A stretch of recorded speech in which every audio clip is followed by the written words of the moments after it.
Hello, everyone, and welcome to the sharing group.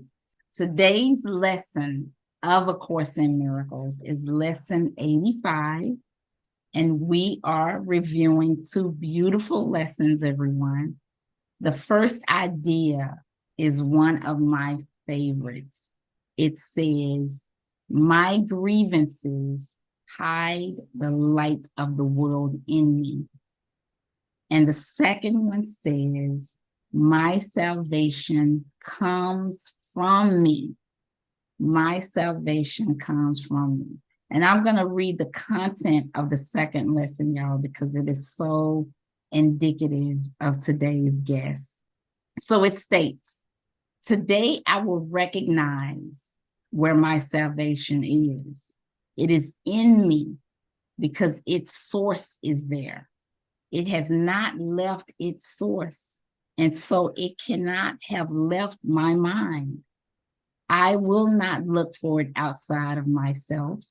It is not found outside and then brought in, but from within me, it will reach beyond.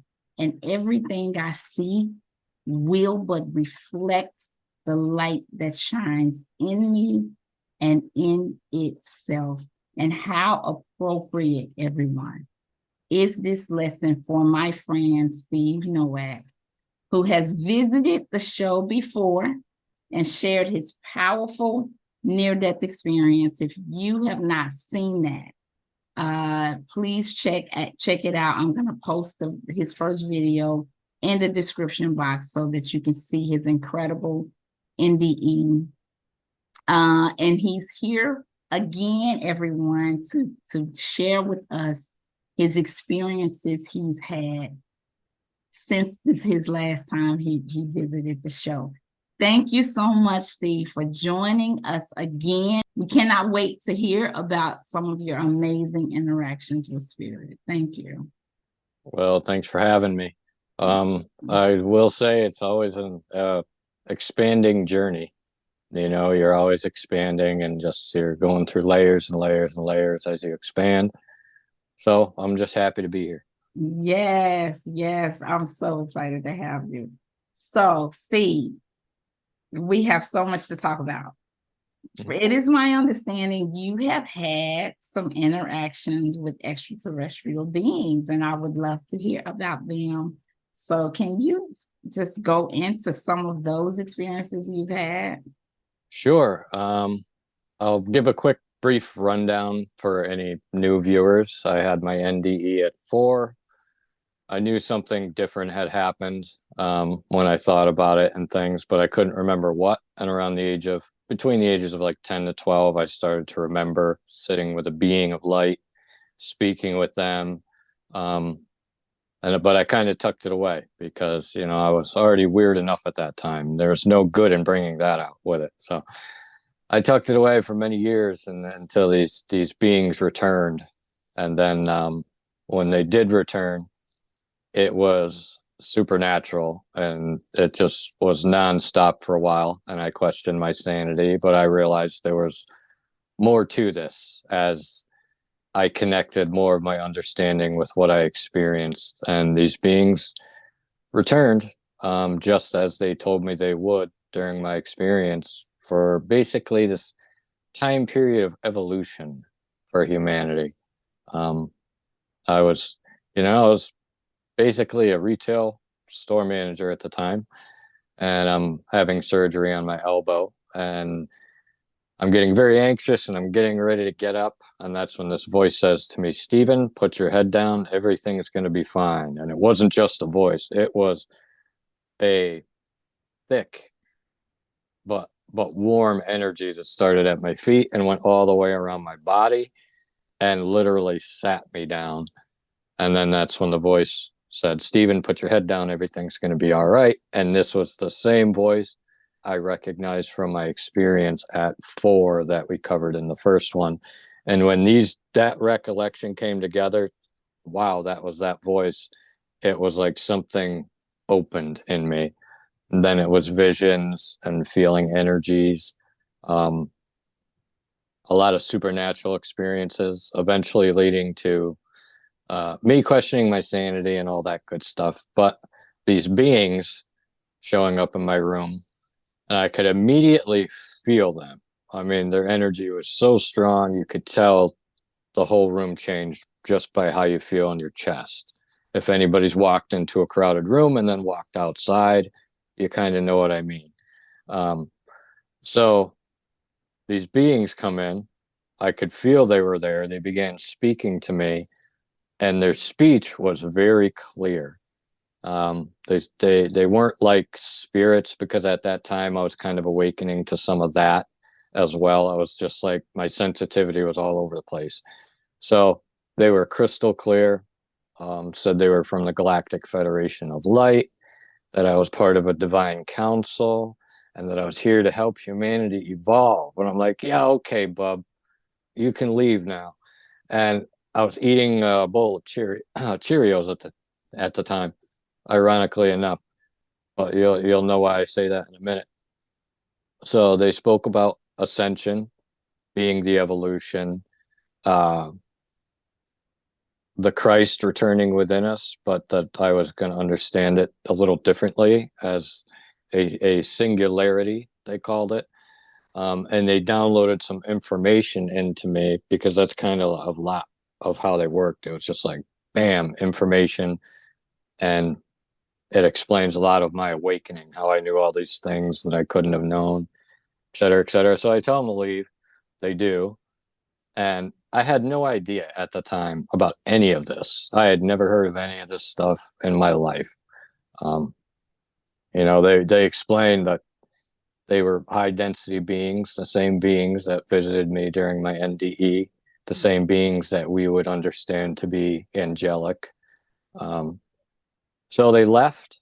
I picked up my laptop or my phone, whatever it was at the time, and I started looking up some of the things that were said just to see what came up as hits. And there it is: Galactic Federation, Divine Council of Nine, et cetera, et cetera. And I'm like, okay, so I'm starting to buy into it a little bit, because I'm still a skeptic. I still need to know something before I'll believe it, because that's my experience. It happened to me, and I had to believe it. So maybe a month goes by, a couple weeks. I'm eating a bowl of Cheerios. Bam, there they are again.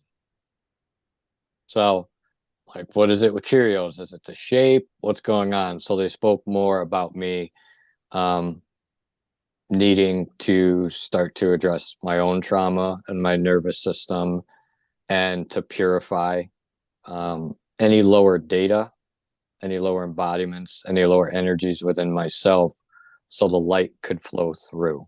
Because they talked about the polarity increasing on the planet, um, some of the worldwide issues that we were going to face, that are going to kind of pit people against each other and divide people.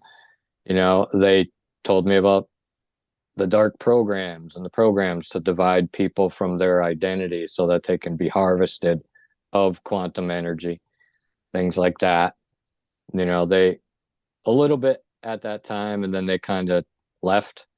So I was like, okay, absorbing it, downloading, um, waking up in the middle of the night and just having a ball of light in your room. And I'm like, is that real? Like, and am I dreaming? Is this real? And I'm like, no, I'm awake. That's sitting right there. What the heck is that? And then it just goes away. And then I don't know if you want me to get into all the experiences or not. You have said a mouthful. You said a mouthful. I wanted to ask you, so, okay, these beings, they did not have a physical appearance, just white. No, they were just basically frequency waveforms. And from what I understand is that's how they are. It's interdimensional, and that they can come in and work with someone who is willing to help humanity evolve, more so at this time, and assist us in our consciousness through this evolution and this change, because it's coming in either way. It's going to either really come with some birth pangs, or we can have a nice slow breathing birth, as we give birth to this new system, that, they taught me that it's a lot about the data. It's about where the data is going that we create to experience our reality, and learning how to rewire that system. But yeah, they were more like just frequency. And I understood, at that time, just working with them and interacting with them, that was time and space. How did Steve, how did they teach, what did they teach you in terms of purifying your own lower data, as you say? And I'm assuming that's lower vibrational beliefs that does not serve us, those kind of things. How did they teach you to purify that? Well, when they came back, they showed me how to start using the Trinity. They taught me that it was Divine Father, Divine Mother, and that they were two aspects of ourselves, and that when we combine them, we start to alchemize our lower self, our earth self, and release us from the grounds that hold us in lower dimensions. So as we start to alchemize that, we naturally rise and come back online to something we're already a part of. So they showed me how to use the things that I had seen. So, for instance, I had seen the Trinity. They taught me to bring it down, connect it to my heart, which they also explained to me was the Christ. It was the law of one. It was divine law when it's fully embodied with love, in other words, but also a quantum generator that's capable of generating energy and cellular memory based on what I feed it. So they came back, taught me the Trinity. They taught me how to reconnect my mind and my heart, so that I'm the one making the programs in my body. So it's no longer the world giving me these false impressions of myself and identities, and really releasing the need for approval. And they walked me through, what you saw here was a divine blueprint. It's available for your restoration, for your redemption. But you have to attach your thought to that, your identity, in other words, and begin feeding on that rather than feeding on what the world's giving you, because it's never going to fill you. So it was rewiring. But they told me they would be back during my NDE, which I realized when I was getting the memories back. And then eventually they did come back and just began showing me. And one of the other things I saw during my NDE was I was standing in the center of a wheel, and I was pure energy, and there was energy going out from like my heart space to the outer rim and coming back to me in all these different areas. And at the end, in this screen that was all around me, kind of like a wagon wheel, the spokes are going out from my heart, touching the outer rim, were memories. But they explained to me, this is just data. It's just energy interpreted by your system. Now, what helped me was when I had harsh awakening, I awoke to these things all around me, and I thought I was being haunted. And then they're like, no, remember this? And I'm like, yeah, I remembered the wagon wheel. And I'm like, no, these are being broadcast through me and transmitted. So my light was just, light's coming through, and it's being distorted through my trauma, through my cellular memory. So I'm witnessing these silhouettes, these smoky shadows, these things walking all around me that eventually began to communicate with me. And they weren't nice. It was a lot of how I talked to myself when I was young, how a lot of us talk to ourselves after enduring childhood programming trauma. And I picked up on that. I'm like, these were a lot of the things I used to say to myself, because for the first week, I literally thought I was being haunted. I just woke up to this and, oh my God, I didn't sleep for days until I made that distinction that this was coming through me. It wasn't happening to me, and that I had the power to tune my frequency to adjust this so that the light would not refract. In other words, that it would come through smoothly, but I had to correct my mind and my heart, because I was literally the one feeding the data into the system that was broadcasting my shadow here, here, here. So I became accountable. I wanted to clean it all. And that's what it really taught me was, man, I don't want any of this junk in me. And I began to feel really violated that I was in a way being used. Now I had created that energy, and there's certain entities and extraterrestrials that are lower vibration that want to use that energy, the energy of humanity. So, I was able to witness a lot through breaking my patterns, habits, impulses, any circuit that I was running that I didn't have a choice to run. Even if it's Dunkin' Donuts every single day, I want to figure out why. And I want to figure out if I can say no to it and what happens if I do. So I know if there's a draw, there's some kind of entity that wants it, that needs it, whether it's sugar or anything else. But it's just funny how things operate. But yeah, they returned and started teaching me about the things that I saw, and kind of how to embody it and use it in real time. They're like, hey, it's time to get your stuff together, and, in action, and be this instead of just, playing the part.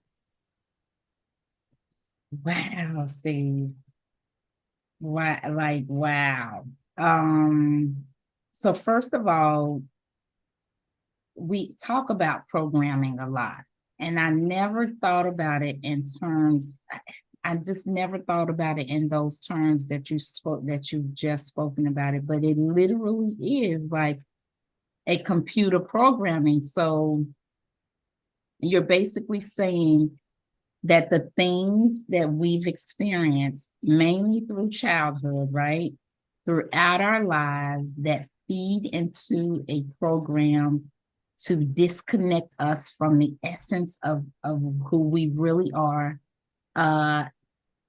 purifying that and rewiring those programs so that we can have an accurate perception of ourselves, and that we can connect from our heart to the outer world, which is really the inner world. Am I on the right track with that? Absolutely. And many people are awakening now, and they're awakening after they've had their earth experience, and now they're ready to reconnect to what they really are. They're just coming back online. For some it's slower than others, for some it's faster, but it's really the amount of heart they put into it, and kind of surrender, like, oh, all I need to do is surrender anything that's not love, and then claim my identity as that, and not sacrifice the knowing of it to anybody. Build the framework first, and then not sacrifice, not allow that house to be torn down, because that's going to be embodied with my higher self. And they also explained to me we have a lot like a plasma coil, almost going from our third eye to our heart.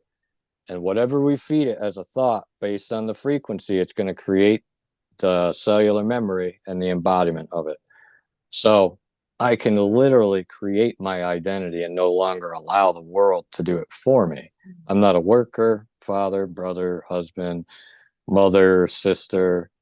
I am all of creation. I'm just experiencing these things while I'm here. So I have to be sure not to lose sight of my identity as the energy of love, just being human. I was already loved before I came here, meaning I was supposed to be this. So a lot of it is in that correction of where we place our thoughts, what we're giving power to, because what we give as far as a thought, it's going to become embodied as identity. So I want to make sure that I'm checking my thoughts at the door, that I'm thanking them, and then I command you or send you through the heart with gratitude and thanks through the Christ, whatever you want to call it. You want to make sure these energies, as they're flowing through you, these lower energies, because we're on Earth, that's going to happen. These waveforms are flowing through everybody, but we have a choice not to attach. So you want to remind yourself, I'm the energy of love. I'm just feeling this feeling, but I'm not the feeling itself. Because as soon as I attach to it, now I'm agreeing to create with that. Yes. In a quantum space that it's eventually going to manifest into a physical reality, but that's the building blocks behind it. It's all coming from thought. So there's that frequency oscillator. Well, if I send it a good thought, as long as I'm connected, mind and heart, if I send that a good thought and a thankful thought, I'm going to feel it. If I send a lower thought, I'm going to feel it. So that's really the deal. It's like a lot of things want to cut ourselves off from feeling. They either want you too logic minded, too heart, too emotional. whatever it is, but they work together. And a lot of this really is about breaking us out of this system of duality that kept us enslaved and forgetting that we're divine beings in human form. So we want to break that circuit of duality, that circuit that pushes us and pulls us through good moods, bad moods, based on our circumstances and environment. If I have that clear knowing of myself and I choose not to sacrifice that space, that stuff's not going to want to come into my space. It's going to be transformed, in other words, because I work on my frequency so much and I try to keep my space clear. You know, we're all human, but right away I'm accountable. Right away I witness things at the door. I send them to where they go before they become embodied, before they become disease and thoughts and blah, blah, blah. Eventually rewiring the mind and the heart to kind of do it on its own, you know, but you teach the system. Anything lower, you go here now. You don't deposit there anymore. We're just upgrading the system. This is how you're going to run from now on. And that instead of downloading yourself down here, you're going to go here and then be answered or listened to by my higher self. Now, downloading. Anything I believe is going to be downloaded into my body. That's the key. I can be presented with it. Doesn't matter a hill of beans. As soon as I believe it, that's when I'm sending a signal down that it's truth. That's why I want to be careful what I attach truth to. And that I really work on reclaiming my sovereignty over my nervous system as an energetic being, in truth, and work on, we've talked about the feeling of knowing, but I don't want to go too far off. Wow, that's all very impactful. Yeah, it's like resurrecting this energetic being that we already were to operate now in this 3D world, you know. So I wanted to double back, Steve, on something that you mentioned. You were talking about that you felt like you were haunted by ghosts, right?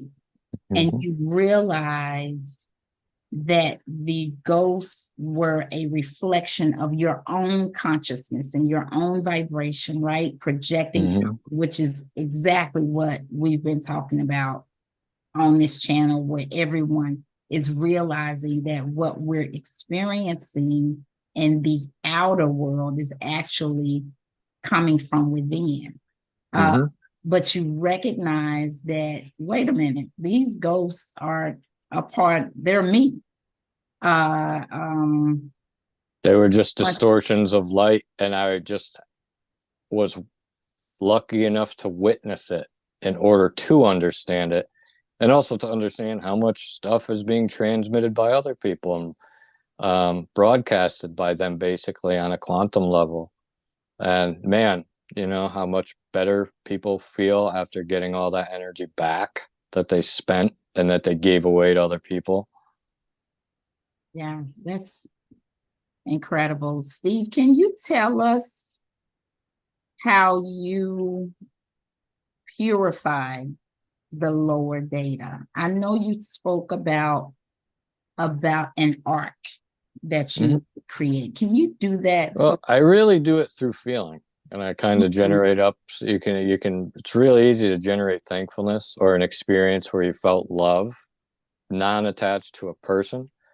And we have positive and negative coming out of our hands. I'll put my hands together and I will put my thumbs almost to the center of my chest, touching my heart, and I will breathe. And I'm aware this positive and negative is just like the positive and negative coming together in myself. So it's going to cause alchemy.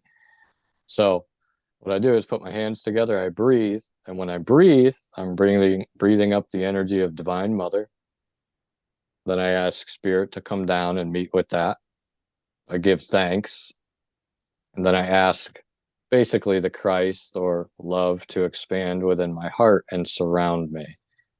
So now I'm connecting, claiming my identity to be the image of Creator I was made in, and I'm not selling that out. I am the image of Creator I was made in. It's a fact. It's non-negotiable, already been spoken for.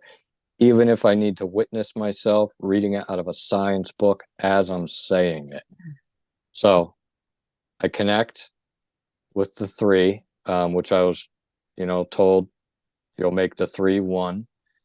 And this sort of lit up the circuit that started to power the center. From what I saw, it looked like a flux capacitor in a way. So I'll connect, claim my identity, and then I will start speaking to any lower energies. In other words, fear, worry, stress, anxiety, physical pain, anger, depression, sadness, loneliness. Thank you for what you've taught me, but I no longer identify with you. In other words, now simply by speaking to it, you're calling it out, you're putting light on it, you're giving it the acknowledgement. And a lot of times these lower energies that cause our nervous system and body's problems came from parts of us that never got recognized. They never got the recognition, the validation, the love. And they just kind of got tucked away in the system as data, never got used, never needed. We grew and expanded, and they're down there as data. And so what I do is I speak to anything that's not love within me. Even if you want to speak to any family generational karma, programming, whatever comes into your awareness that's not love, you always want to give it thanks and give it its due for what it taught you, because it's teaching you your way back to love as soon as you figure that out. And the more you figure that out, hey, you're here to teach me. That's it. I'm the one in charge. You're not actually in charge of me. Lower feelings in my nervous system. You work for me. Then it's game on. So I speak to my energy, my subconscious mind, because it's running 90% of our day. So I'm speaking these programs. Thank you, but you don't belong here because I didn't put you there. You just got in through my daily activities. Fine, great, thanks. You're here to teach me, but you're going to go. I am the energy of love, fully embodied, meaning there's no vacancy here. But thanks for stopping by to teach me, because I am human. So I always give acknowledgement, but speaking to my system is a must. I'll do it throughout the day. I'll do it when I wake up, not so much when I wake up in the morning, more so morning rituals about charging. And I'm really looking to charge and download as many thoughts as I can into the body. And now we're talking about kind of shaping your day, saying it's already happened and it's already been great. It was already a beautiful day. It's already finished. I can't believe how awesome it is. I'm thankful for how awesome that was. And then going out throughout my day. Now I don't want to sacrifice that feeling. And I'm not going to let people take me out of it, because it's not really the people, it's the programs they're in. It's the stuff that's in them. And if you hold that space, that'll just fizzle away, the things that want to take us out of our peaceful state. So it's connecting, claiming sacred space, because we are sacred and we are holy. And then it's speaking to anything that hasn't passed through my heart yet to really be transformed. Like, thank you, all your energy's going there now. I'm just cleaning you up like I would a computer system. I'm not going to want a bunch of junk data and content I don't use in my computer, because it's going to slow the processing.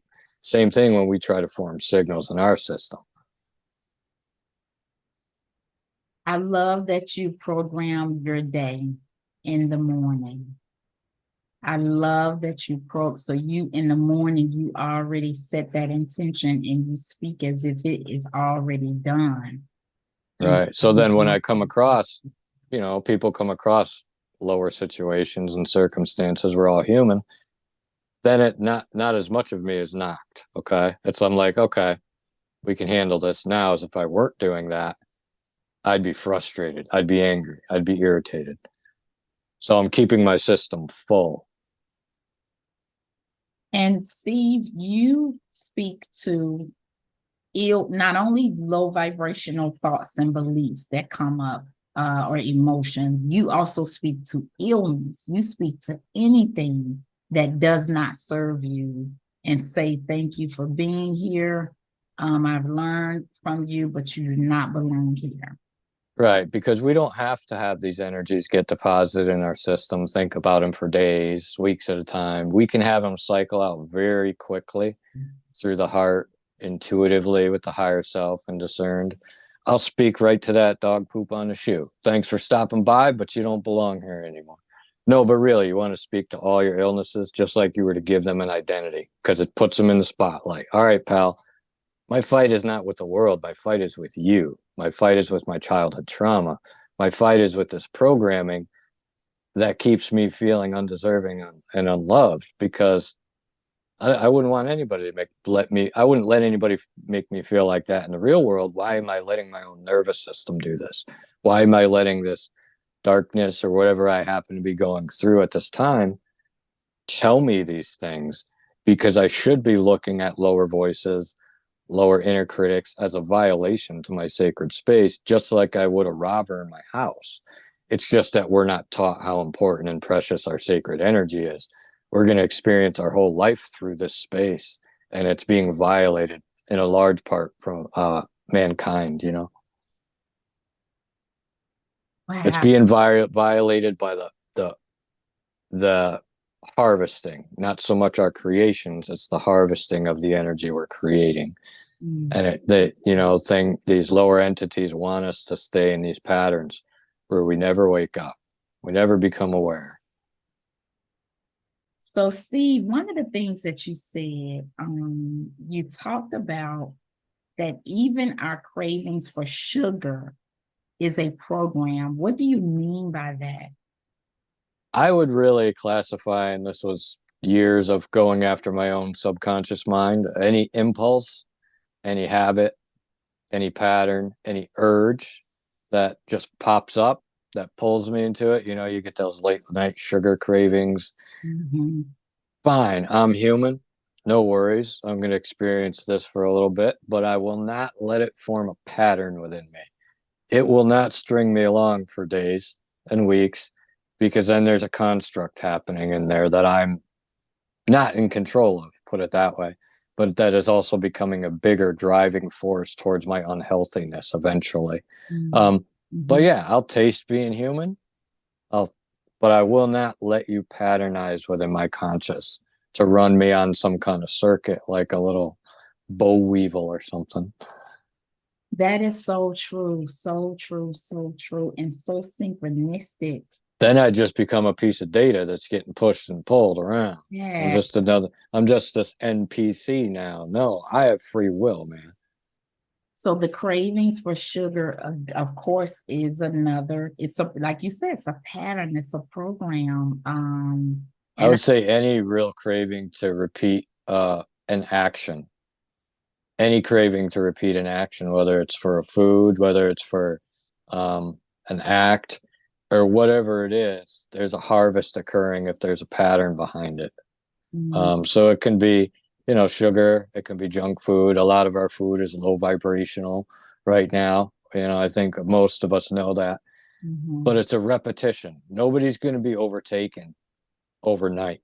It's going to be a small repeated pattern over a series of, over time. And then eventually that pattern's going to come around to itself and tie itself up.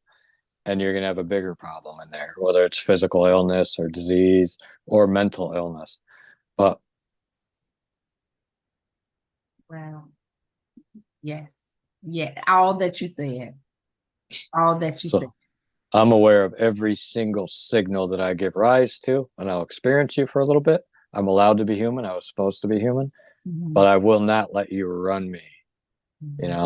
You're not going to be the one taking me to the store every single day or here every other day. I'll be the one taking me when I decide to go. It's not going to be an urge that tells me to go anywhere ever again, because I made that decision to free this system. And it's a system of creation. Yeah, that reminds me of, if you've heard of, and I'm sure you have, where we have attachments, right? If people, smoke or eat sugar or anything, that addiction can be any addictive behavior. None are higher or lower. They can all be addictions, but that those experiences,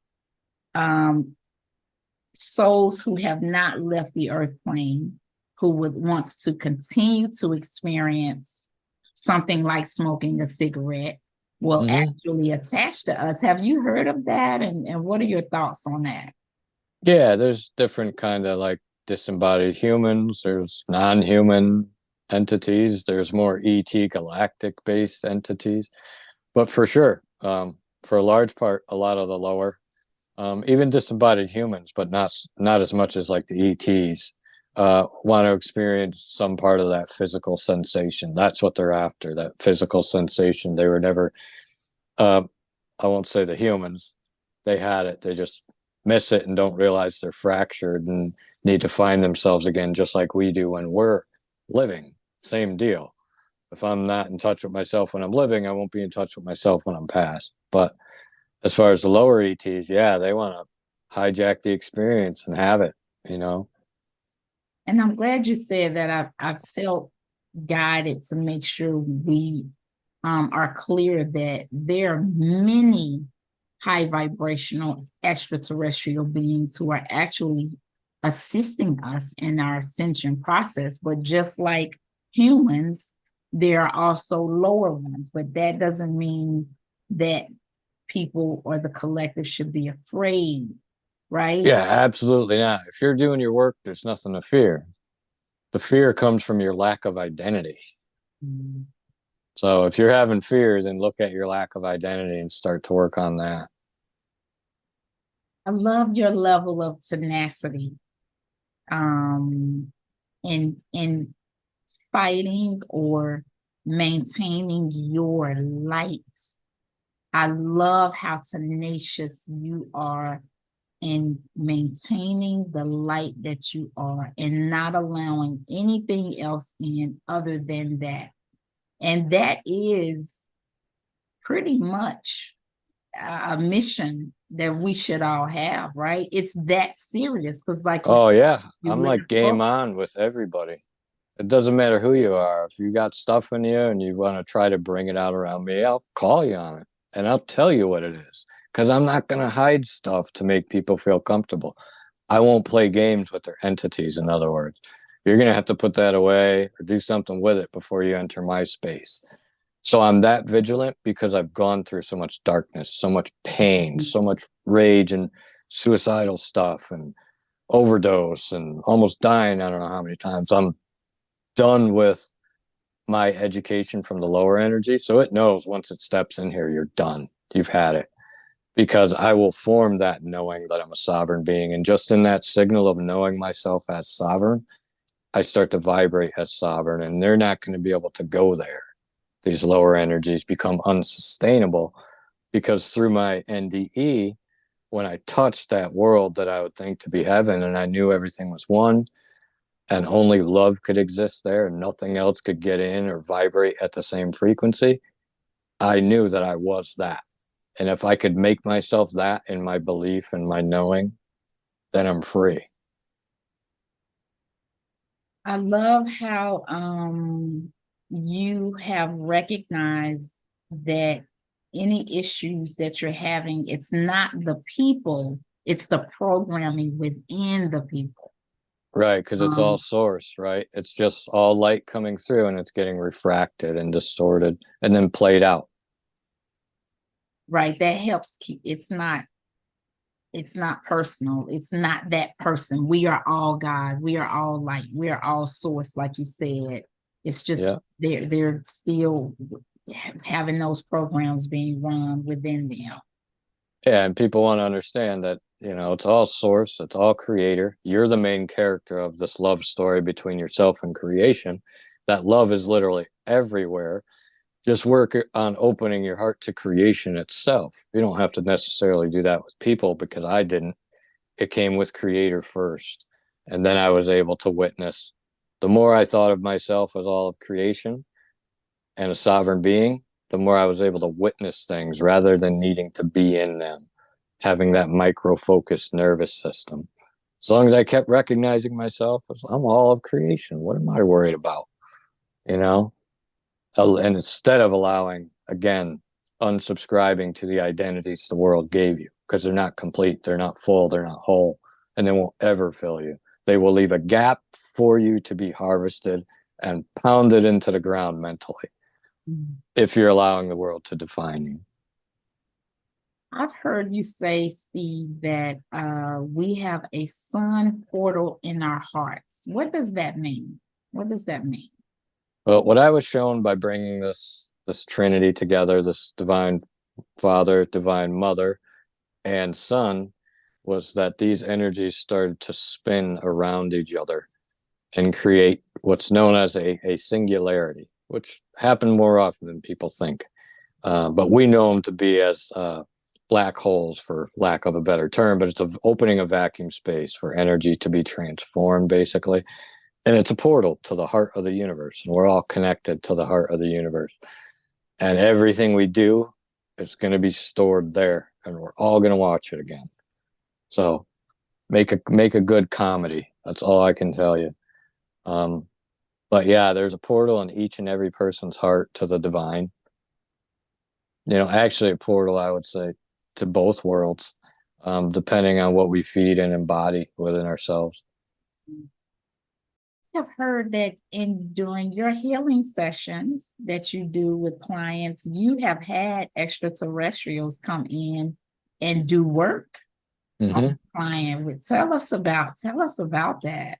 Right. So I'll back up to the dreams, and this was around the same time that they were showing up and teaching me lucid dreams.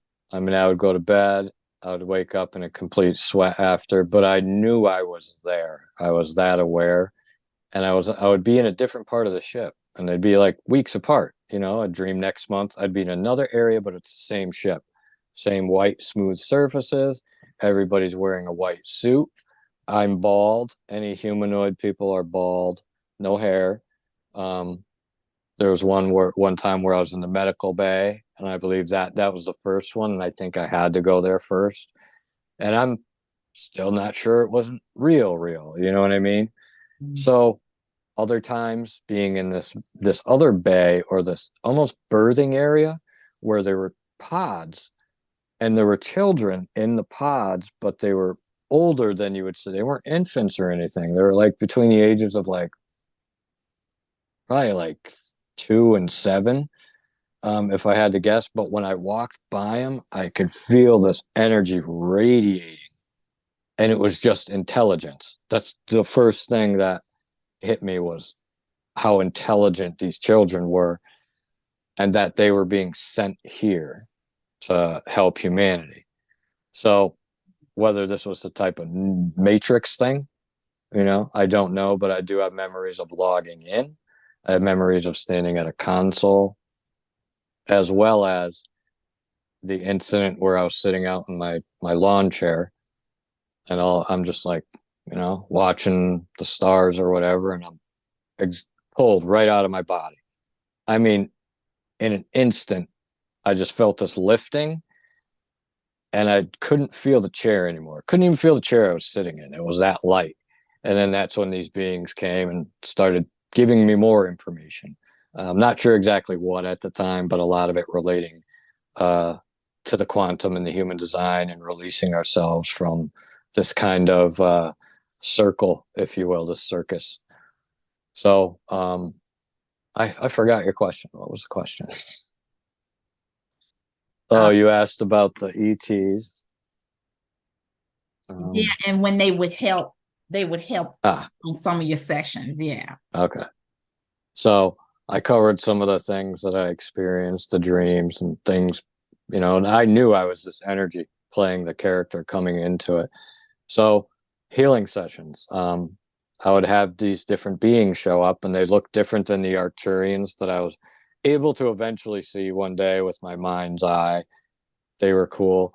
Now these other beings, I'd be healing on people, and all of a sudden, in my mind's eye, they'd walk through this almost like curtain of space, if you will, because my clients in space sometimes, and they're laying on a slab and they're getting work done, and here come these beings that look like praying mantises, and they're just like, who do do, just walking in, and I'm like, what's going on here? Because I'd never seen this before. I figured, was this bad, good?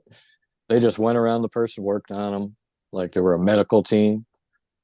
and then went out, and I've seen different lion beings, different humanoids just come in to assist because they have something to do with that energy being on Earth, and it's part of their participation as the Galactic Federation in their effort to help us evolve, put it that way. So they have kind of ties to some of these energies here. So would you say that they maybe would have a connection to the particular client that you're working on? Absolutely, because they usually confirm it when I'm like, hey, these praying mantis beings showed up, and they're like, oh yeah, I had either a synchronicity or they worked with somebody else or something else, but it's usually always confirmed that they've had prior contact in some way. And Steve, did they ever the ETs, did they ever communicate any healing methods with you telepathically, or they just did their thing and left? You mean during?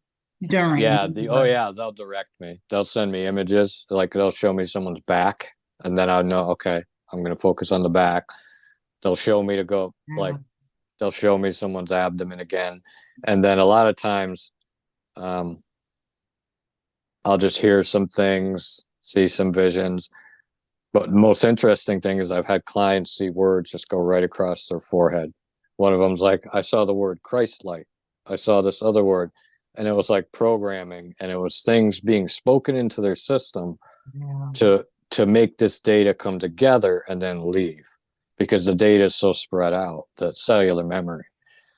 So yeah, it's just different. There's times where they'll guide me to just turn my body a certain way, and I can feel the frequency change in my heart, or tilt my head a certain way, and I'm aware I'm moving so the light can come through. Because all I'm doing is transmitting it to them, and then if I feel something, that means it's being refracted back to me. That means there's a blockage. So now I'm gonna direct all the current to that blockage. That's fascinating. We just have different lives in the quantum realm that we don't really know, That's fascinating. So many stories of people like, hey, you showed up in my meditation. Hey, you were in my dream. Hey, you were here. You were there. And I'm like, yeah, it wasn't really me, but it was. But I think, like many people like you and I, are going to learn this stuff while we're sleeping, So these children, Steve, that you encountered, and I know you just experienced the energy of intelligence from them. Would you say that they were hybrid, like they were part human, part extraterrestrial? Or yeah, you could say they were hybrid in a sense, but they looked like they're just human children.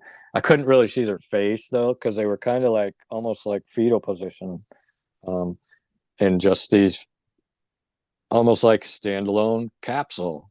There was one here, one there, one there, one there, one there, and I'm not even sure why I was brought there, but just walking through it, it was just like, wow, that's all I could say.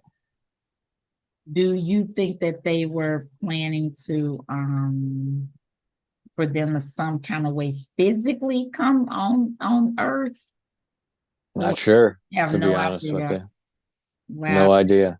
fascinating. I've often heard of people talking about children on these ships, on these extraterrestrial ships. So it's very Yeah, if they do, I would like to have one to hang around with, go play the ball or go throw a football or something. Hey, little alien dude, go catch.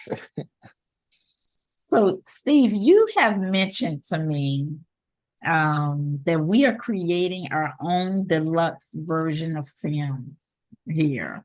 Basically, Can we're you like talk it's a little like bit build it about as this? we go. Sorry. No, can you talk about that a little bit? Sure, it's like build as you go. Like, you come into the world as a caveman and you only have certain amount of space available on your computer, and then you're creating, and then now reflecting on that data and upgrading the system, and just continually as we're going on, and now we're in another upgrade expansion area. But yeah, to me it's just a video game. It's matter deconstructing itself over and over, and learning to work out what's matching, what doesn't, and sort of creating the bubble needed to break this circuit and kind of expand the system, because it's almost like these lower programs are kind of really getting polarized and pushed on. Mhm. And, it's almost like it's about to break is what I feel. So Steve, I wanna have this conversation with you a little bit. A lot of people have said that we are in like a video game. And from my understanding, though, hearing you, the video game part is the actual programming, right? But we are very I don't know. I'm pretty sure I'm Mhm. playing this character right now. Wow. Who's the thought behind the thought?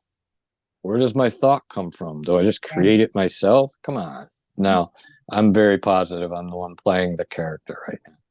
I have no attachment to this place Mhm. other than seeing people free themselves. Mhm. That's my mission. And that's it. And then I'm gone. Love that.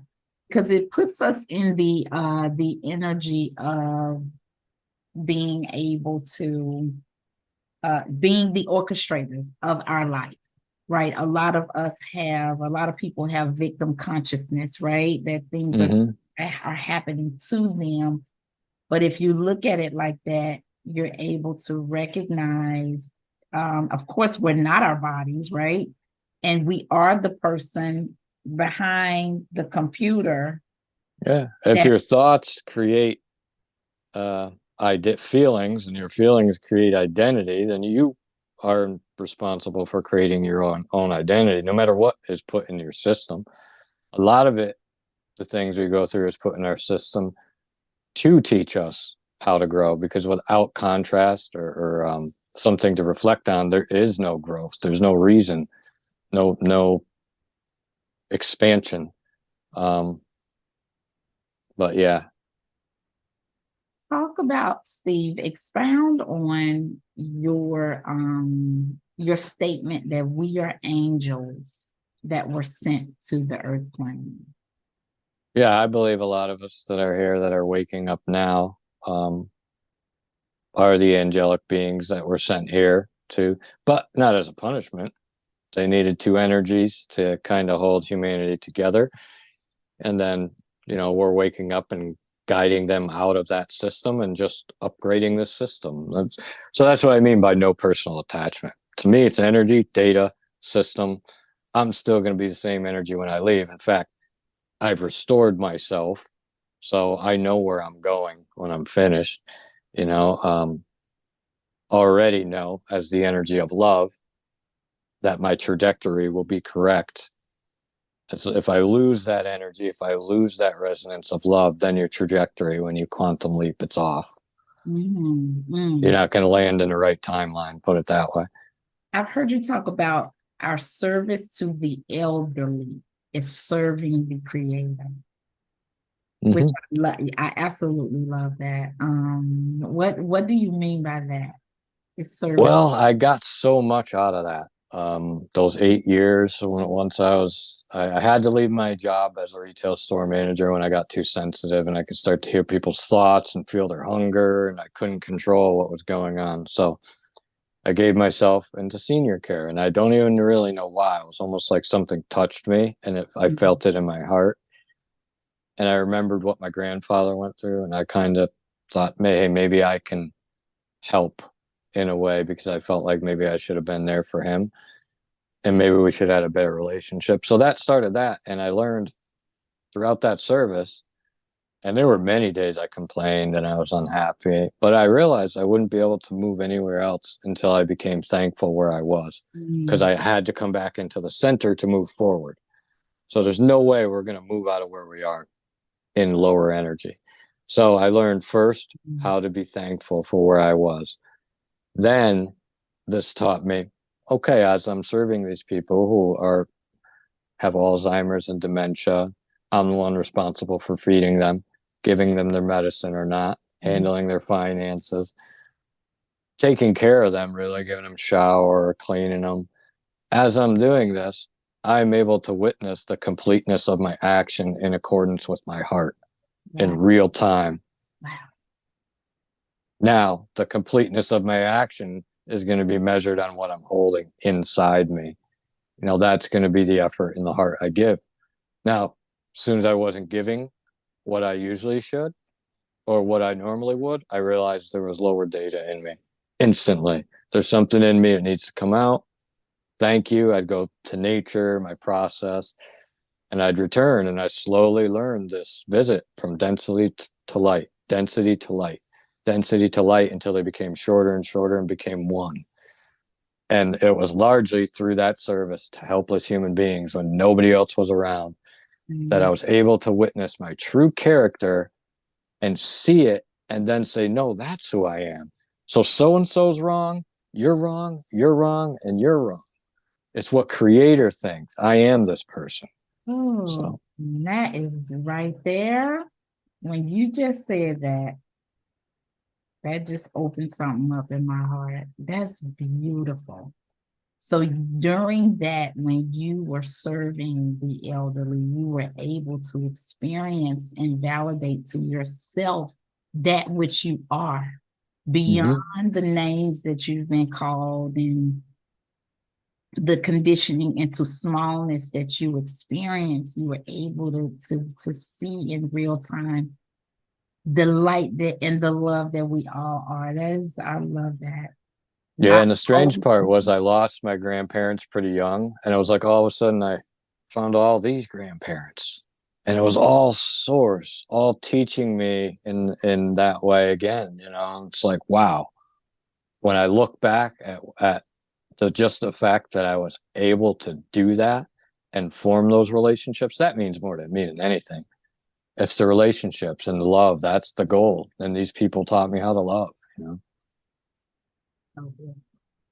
When I had given up on people, I was at the point where I was just, all the family thought I was crazy. You're awakening. These beings are returning. And it's like, oh, you're not supposed to talk about it. And I'm like, I'm so glad I'm done with it now. And I have my own business. Well, talk about your business. Talk about your business. What you do, the profound healing work that you do, Steve. Well, I would say I guide others to remember what love feels like, and that helps them reclaim their identity. And there's a lot more in it than what we realize, what we've been taught. We see 3% of the visible light spectrum with our eyes.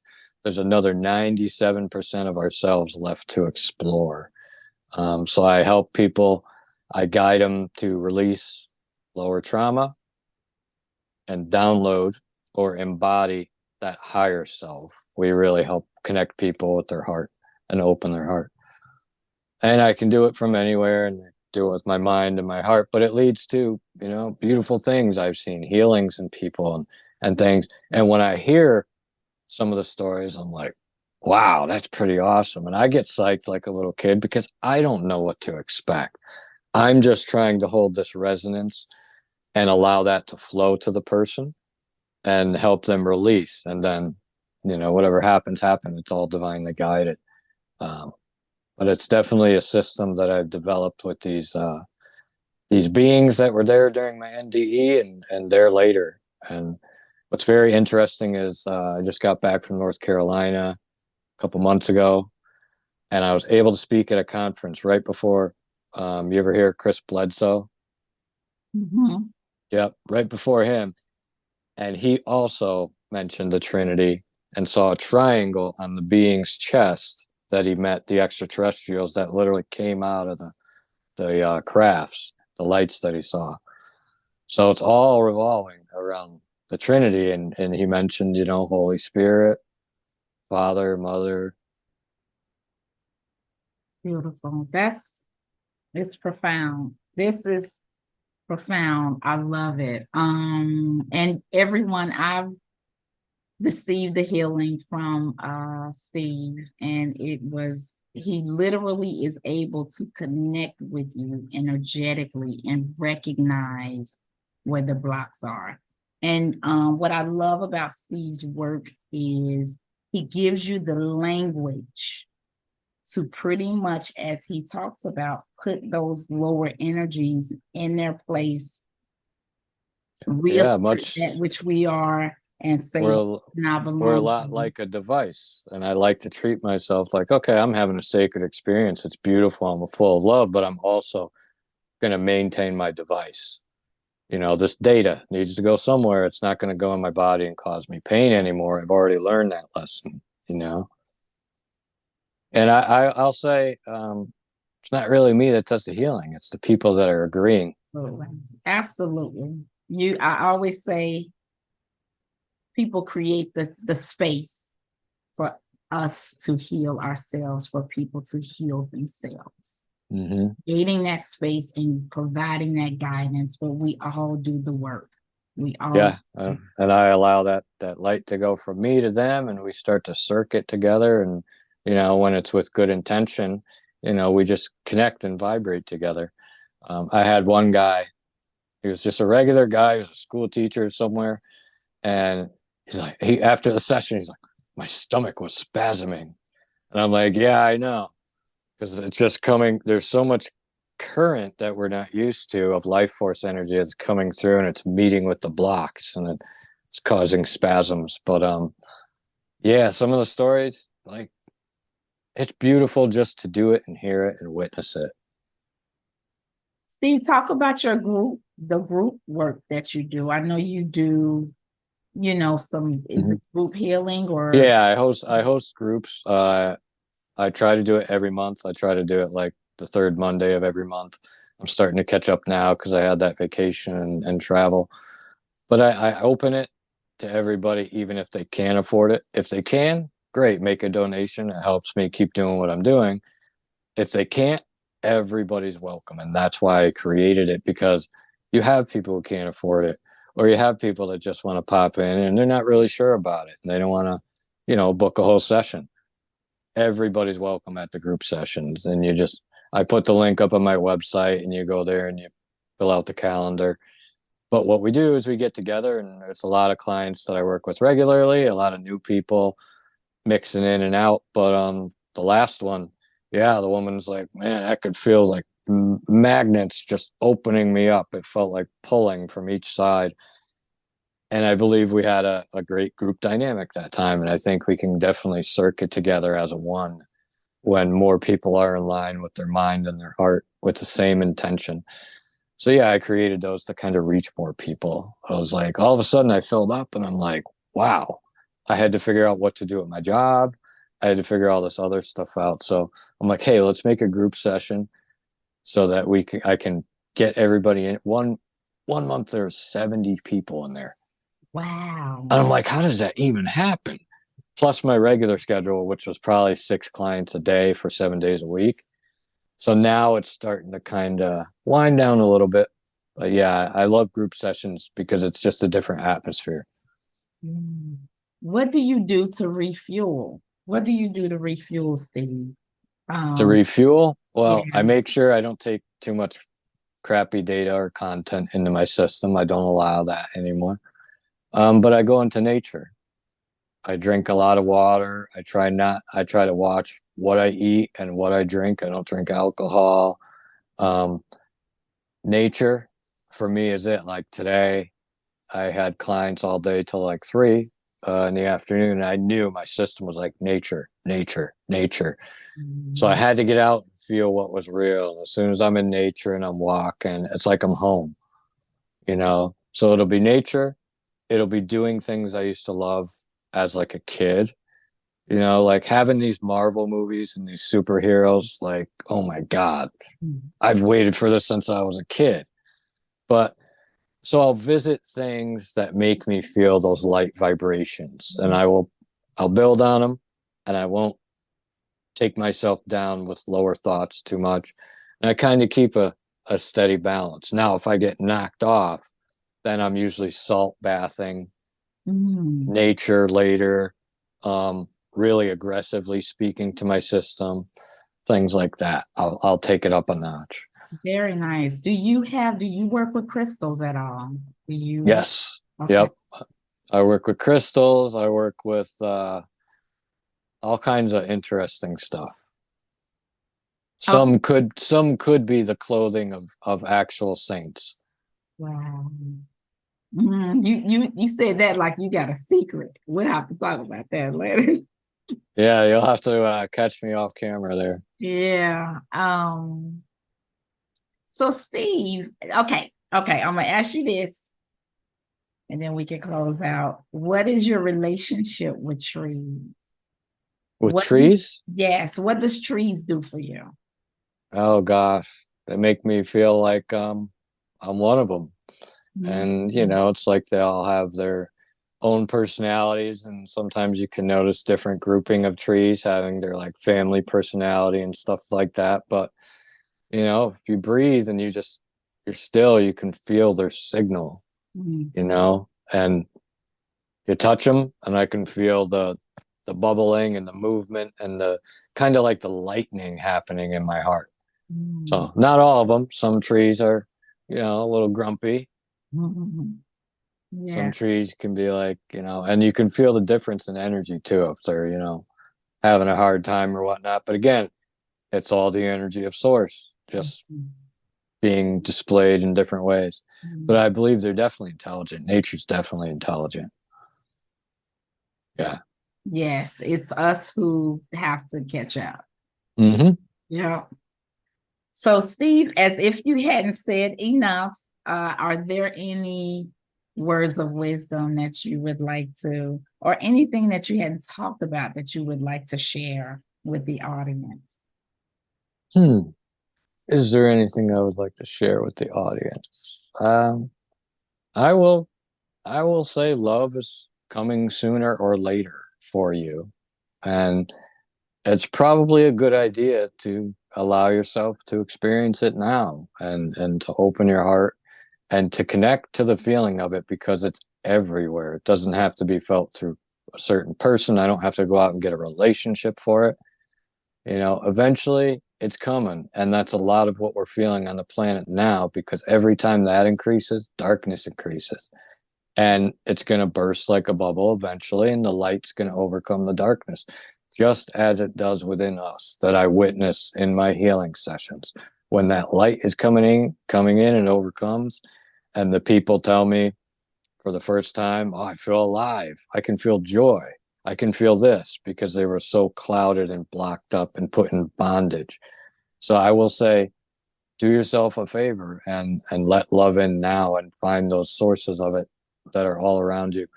Learn how to connect, speak to your system, and just embody the character you want to embody and don't worry about what anybody else thinks. Play the character that you would create on a literal video game if you were to stick a cartridge in or whatever game you're playing and you had the option to create it. You believe you are that and then don't sacrifice it. Play the character that you want to play. That is so cool. Yeah, That's and don't be too hard on yourself. You can always remake the characters. There's always edit buttons. We just have to not give over our power for others to decide who we are. Then it's very hard to edit our character. mm, mm. Steve, my last guest I had, Robert Schwartz, I told him that everybody has one good book in them. Everybody has one good book. When are you gonna write your one good book? Well, I was actually doing a lot the other night, so that's a good thing. I'm starting to get into the energy of it. It was just like I got to be in the right energy. How do I want this to sound? It's like I don't want to just spit everything out in the beginning. I don't want to just, So I'm like, yeah, it's definitely in the works where I'm going to give a bit of the story, some of the things I learned, and just hopefully, help somebody. That's it. Yeah, you have a lot, of course, to share. And you offer a perspective that the language that you use and the perspective that you have is unique and very powerful. And if you put that in a book, it just would help so many people. Well, Every time I'm I talk to you, I feel very empowered. Like, okay, it gets us in touch with our personal power. I think being stubborn has a lot to do with it. Once we realize, hey, that my fight is with my shadow, it's not with anybody else. And I can use my stubbornness on that and find just as much, if not more, satisfaction in defeating myself than thinking I need to defeat the world, you know? Yes, yes, Well, yes. thank you. So, Steve, mention your website again. Sure. Yeah. It's trinityquantumhealth.com. trinityquantumhealth.com. So everybody check that out. Check out his website. Join a group session if you can't do a personal session. His energy, his love, and his information is very powerful stuff, y'all. This is the new being that we are stepping into. So, Steve, if that's all you have, I'm going to read your closing remarks. Well, I'll say you're definitely right about this new being and this upgrade and this different way of processing information, because it's through the heart we're creating our world, you know? So when we can send all that data through the heart and then have it created rather than through all our trauma and then think about it and create it, it's a much different world we create. I love it. So, Steve, as I looked up the Course in Miracles lesson for your visit today, I was astounded to find that both your visits, the first time when you shared your NDE, and this second visit, you have had the same lesson, which is my salvation comes from me. And because it's already been given. It's just a matter of realization now. yes, It's already been given. I just need to attach my thought to it and allow it to happen. so I can't say that I was completely surprised, because you are the physical manifestation of this lesson. My salvation comes from me. Within this lesson is the personal responsibility that we all have to take ownership of our own identity and destiny. Gone are the days when we lament over events of our lives, pointing fingers at the world for our condition.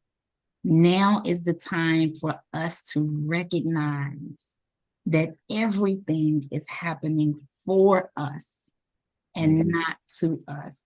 Gone are the days when we would look for some being outside of ourselves to swoop in and rescue us from our creations. But now is the time for us to align with our personal power and manifest the happy dream that we all desire. And Steve, every word that you speak bears the energy of this new awakened state of beingness that we are all called to experience as we evolve and expand our collective consciousness.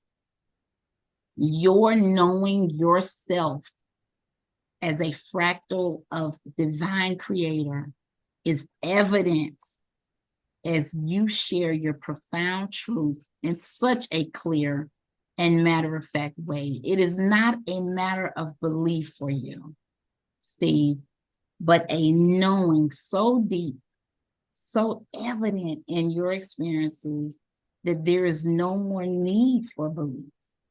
And it is that knowledge that gives birth to such rich and profound experiences that you've shared with us. Thank you for your example. And thank you for your love as you share your gifts with the world. Thank you for joining us today. It has been a pleasure, as it always is. And I'm honored that you've joined us today. Thank you for having me. Yes, absolutely. And Steve, you got to give me a heart. I don't know how to make these. I'm just an old guy There here. you go. There you go. I love it. And thank you all for visiting today. Okay, so this is one of those videos you have to replay and replay so you can get some of what Steve was saying, because that's what I have to do. But I hope everyone enjoyed this and are able to feel that sense of personal power, that you are above any lower dimensional thought form, illness, emotion. We are higher than that, right? We are higher than that. And if nothing else, that is the takeaway from this, that we are the love and that we are able to embody that love. So please share, subscribe, and like, and all that good stuff. And until next time, we love you, right? Absolutely. You're all me and I'm all you. And I Yeah. love you and I love me. Yeah. And we love us, okay? Mhm. Love y'all. Talk to you later. Have a good day. Bye-bye.